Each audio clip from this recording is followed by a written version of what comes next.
नमस्कार। इंग्लिश में ए, एन और द ये तीन छोटे छोटे शब्द है ना, अक्सर सबसे बड़ा सिरदर्द बन जाते हैं, है ना। पर कोई बात नहीं, आज हम मिलकर इस कंफ्यूजन को हमेशा हमेशा के लिए खत्म कर देंगे।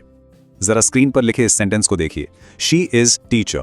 सुनने में तो शायद ठीक ही लग रहा हो, है ना, पर असल में ये गलत है। एक बहुत ही आम गलती है ये। तो सवाल ये उठता है कि भाई ये गलत क्यों है। इसका जवाब आर्टिकल्स के सही इस्तेमाल में छिपा है, और बस आज हमें वही सीखना है।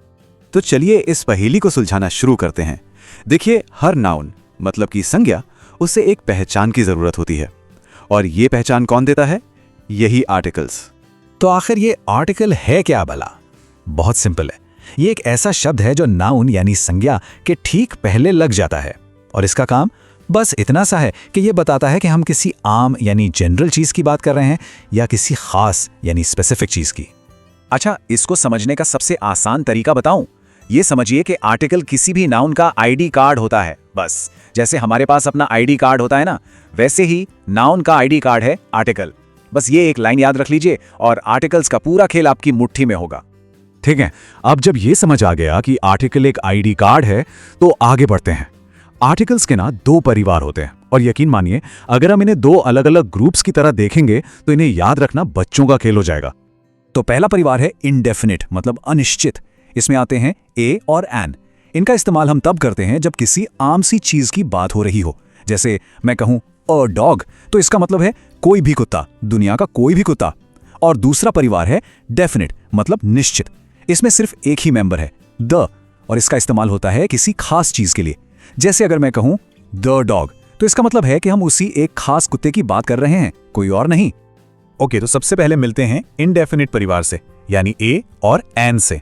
इनको कहां और कैसे इस्तेमाल करना है, इसका ना बस एक गोल्डन रूल है। और मैं बता दूं, ये शायद वो रूल नहीं है जो हमने स्कूलों में रटा था। और वो गोल्डन रूल ये है कि हमेशा शब्द की साउंड पर ध्यान देना है, उसकी स्पेलिंग पर नहीं। जी हां, सब कुछ साउंड का खेल है।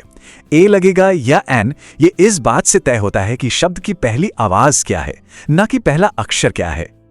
चलिए इस रूल को काम करते हुए देखते हैं। जैसे बॉय, इसकी शुरुआत ब की आवाज से होती है जो एक कॉन्सोनेंट साउंड है, तो हम कहेंगे अ बॉय। सिंपल। फिर है एप्पल, इसकी शुरुआत ए की आवाज से होती है जो एक वाउल साउंड है, तो हम कहेंगे एन एप्पल। यहां तक तो सब क्लियर है ना? लेकिन अब आता है मजा। शब्द देखिए यूनिवर्सिटी, शुरू तो वाउल यू से हो रहा है, पर इसकी आवाज क्या है? यू, य की आवाज, जो कि एक कॉन्सोनेंट साउंड है। इसीलिए हम एन यूनिवर्सिटी नहीं अ यूनिवर्सिटी कहते हैं। और एक और मजेदार उदाहरण है ऑनेस्ट। यहां एच तो लिखा है पर वो साइलेंट है, तो आवाज आती है ऑ की, जो एक वाउल साउंड है। इसीलिए एन ऑनेस्ट मैन। देखा, मैंने कहा था ना, सब आवाज का खेल है। तो ए और एन का खेल तो समझ आ गया। अब चलते हैं दूसरे परिवार की तरफ, डेफिनेट आर्टिकल की तरफ, और देखते हैं कि अकेले द में क्या खास बात है और इसका इस्तेमाल किसी अनोखी या खास चीज के लिए कैसे होता है।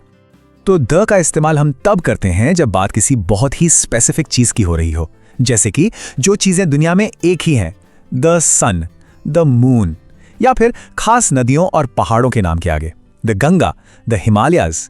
या फिर जब हम किसी को सबसे अच्छा बताते हैं, मतलब सुपरलेटिव्स के साथ, द बेस्ट, द टॉलेस्ट। राष्ट्रीयता बताने के लिए भी द लगता है, जैसे ए इंडियन नहीं दी इंडियंस। और हां, म्यूजिकल इंस्ट्रूमेंट्स के साथ भी, प्ले द पियानो। तो हमने ये देख लिया कि ए एन कहां लगाना है, द कहां लगाना है। पर अब कहानी में एक ट्विस्ट है, और ये सबसे दिलचस्प नियम है। जानते हैं क्या? कभी कभी सबसे सही जवाब होता है कोई भी आर्टिकल नहीं लगाना। जी हां, इसी को कहते हैं जीरो आर्टिकल। बिल्कुल सही सुना। कभी कभी सही आर्टिकल होता है, कोई आर्टिकल नहीं। और ये कोई गलती नहीं होती, बल्कि ये खुद एक नियम है। ये एक जानबूझकर लिया गया फैसला है। तो सवाल यह है कि आर्टिकल लगाना कहां नहीं है। चलिए इसकी एक छोटी सी लिस्ट बनाते हैं। पहला, खाने पीने की चीजों के नाम के साथ, जैसे आई ईट राइस। दूसरा, भाषाओं के नाम के साथ, जैसे आई स्पीक हिंदी। तीसरा, खेलों के नाम के साथ, ही प्लेज क्रिकेट। और चौथा, ज्यादातर प्रॉपर नाउन्स, मतलब किसी व्यक्ति, जगह या देश के खास नाम के साथ, जैसे इंडिया या दिल्ली, इनके साथ भी कोई आर्टिकल नहीं लगता। अच्छा, तो अब तक हमने काफी सारे नियम देख लिए। अब समय है एक छोटे से टेस्ट का। क्या कहते हैं? चलिए एक फटाफट क्विज से चेक करते हैं कि हमें कितना समझ आया। पहला सवाल स्क्रीन पर है, ही हैज ब्लैंक अम्ब्रेला। यहां पर शब्द है अम्ब्रेला। इसकी आवाज पर ध्यान दीजिए, अ ये एक वाउल साउंड है, तो सही जवाब क्या होगा?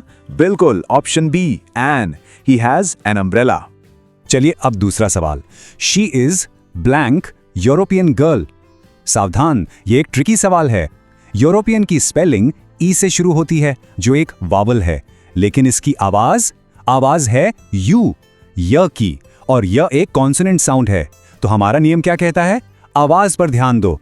इसलिए सही जवाब है option A, a. She is a European girl. Okay, तीसरा सवाल। Blank Ganga is a holy river. अब गंगा क्या है? एक खास नदी का नाम। और याद है हमने क्या नियम सीखा था? खास नदियों के नाम के साथ हमेशा बिल्कुल सही द लगता है। तो सही जवाब है option C, the Ganga is a holy river. चौथा सवाल। He plays blank cricket. Cricket एक खेल का नाम है, और खेलों के लिए क्या नियम था? याद आया? जी हां, 0 आर्टिकल का नियम। यहां कोई भी आर्टिकल नहीं लगेगा। तो सही जवाब है ऑप्शन डी, नो आर्टिकल। और ये रहा हमारा आखिरी सवाल। He is blank best student.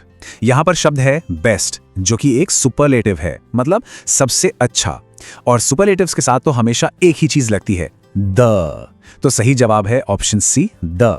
He is the best student. तो कुल मिलाकर बात बस इतनी सी है। जब भी आर्टिकल्स को लेकर कंफ्यूजन हो, बस 2 काम करने हैं। पहला, शब्द की आवाज को सुनना है, और दूसरा, खुद से पूछना है कि जिस नाउन की बात हो रही है वो जनरल है या स्पेसिफिक। अगर ये 2 बातें ध्यान में हैं तो आर्टिकल्स में गलती होने का सवाल ही नहीं उठता। और जाते जाते एक सवाल छोड़ जाता हूं सोचने के लिए।